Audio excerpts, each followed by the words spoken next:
first you were a businessman, Carl. That's right. I was born in Indiana in 1850 and attended college in Indiana, got my degree in engineering, and came to Chattanooga with my wife and our 2 children in 1877 to manufacture plows. There was no one doing it at this particular point, and I had some help from local people. I also had some help from my stepfather in terms of finances. We bought a house on Broad Street, which is now, incidentally, Finley Stadium. And that's where we had the foundry, and we were making the first rotary plows, rotary furrow plows, which enabled us to go ahead and make the entire plowing in one pass, where before that it required 3. Okay. So you had a foundry. You're making the plows from steel? That's right. Explain to me what you mean by making it in one pass instead of 3. Well, with most plows in existence in the late 1800s, there was just a single blade, and so you had to go up one side, back down the other, and then up the middle. So it was taking 3 passes to create one row. And the horses were very good at this, but as we were getting into a machine age, there was more of a need for people to do it as well. And so I invented, first of all, the 3-blade rotary plow, and then improved on it to the point where it could be, the direction could be reversed, so you could plow and then just literally move the horse around or move the engine around and plow backwards the next row very comfortably. I would have thought it wasn't common for people to have any kind of mechanized transport when you started, at least. When I started, it was still basically a horse and sulky operation. The use of the mechanical devices occurred about the turn of the what you now call the 20th century. And you had the foundry, and you had a lock on this business. This was essentially a farming area. Yes, it was, but surprisingly enough, most of the people didn't trust local products. And the majority of my plows were sent to other parts of Tennessee, or actually out of the states, and in some case outside the United States itself. We had a wonderful business going with Cuba for a long while until the Spanish-American War. Huh. Why did they not trust them? They'd had bad experience with other people, I suppose. Huh? That's the only answer I can come up with. There was a foundry up at Rowan, and that was doing some of the work. But most of the plows that were brought in from other parts of the United States. Did you start out with money in the family? It must have cost you quite a lot. No, I started out really with borrowed money. My stepfather sold his farm and moved south with his wife and with my wife and our 2 children.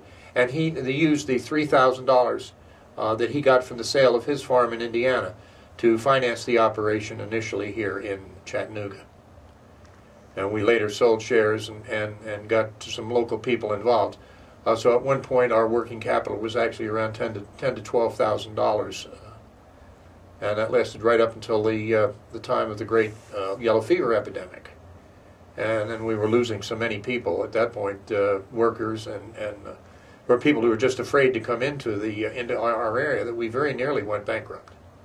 And this was early in the 20th century? No, this was 1883, I believe. How long did the epidemic last? About 2 years.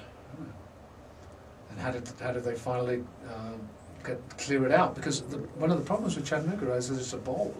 And so something like that would be hard to well, eventually it ran its course. Yellow fever, you have to remember, was transmitted by mosquitoes. And some of the people, particularly the wealthier ones, myself included, felt that it was impossible for mosquitoes to fly to the top of Lookout Mountain.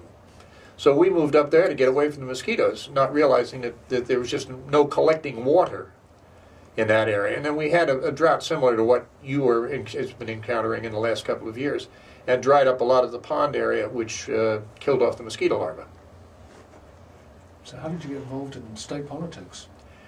I first ran for alderman of Chattanooga about 2 years after we moved down here, and was defeated. But I learned a little bit from it, and the next year I bought an entire book of poll tax receipts and handed them out to the members of my church. And they all, of course, having their poll tax paid, voted for me, and I was able to become an alderman.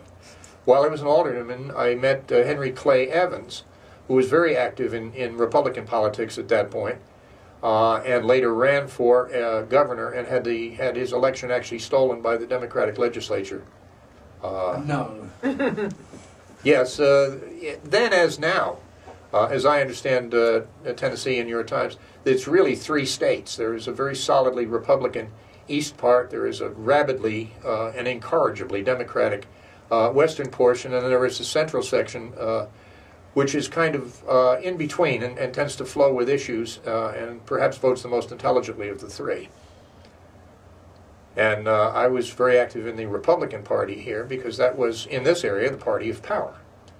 But I was unsuccessful in getting myself elected any further times, but I became awfully successful in getting people like Henry Clay Evans elected to state and to national offices, and actually became at one point a member of the Republican National Committee. For the state or for the country? I was one of the state representatives to the Republican National Committee. Nationally? Right. Yeah. So, as you were saying, you sort of compared yourself to the kind of political operatives that are not held in particularly high esteem these days? That's right. There are an awful lot of parallels between my career and that of Karl Rove in your century. The difference is, as near as I can see it, is that there was never anything that resembled personal animosity towards me, whereas there seems to be, as I see it from my vantage point, a great deal of personal animosity towards Mr. Rove. Everybody, even people who defeated me for elections, referred to me as a very nice person and someone who the Republican Party could be proud of.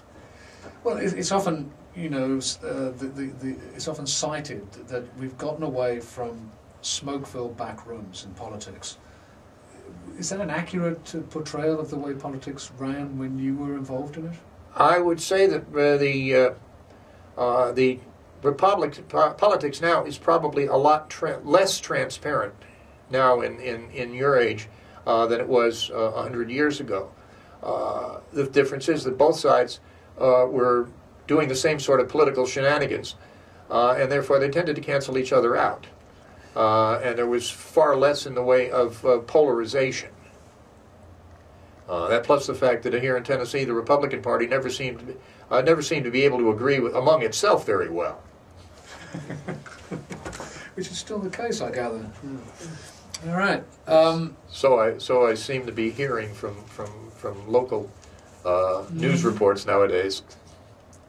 Yeah. Now, I was very proud of the fact that I was able to be instrumental in getting the woman suffrage amendment passed in Tennessee as the state which put it over the top. I was accused of kidnapping in the process, but... and this was not a popular idea. No, it wasn't. As a matter of fact, at there was a special session of the legislature called, and there was some question about whether that was even constitutional under the Tennessee Constitution. But at the time, the pre-count of our votes looked like it was going to be 49-47 for ratification. Let me stop you right there. But I think people might be curious for you to tell them, Newell, just exactly how you pulled that off. But we won't spoil that story.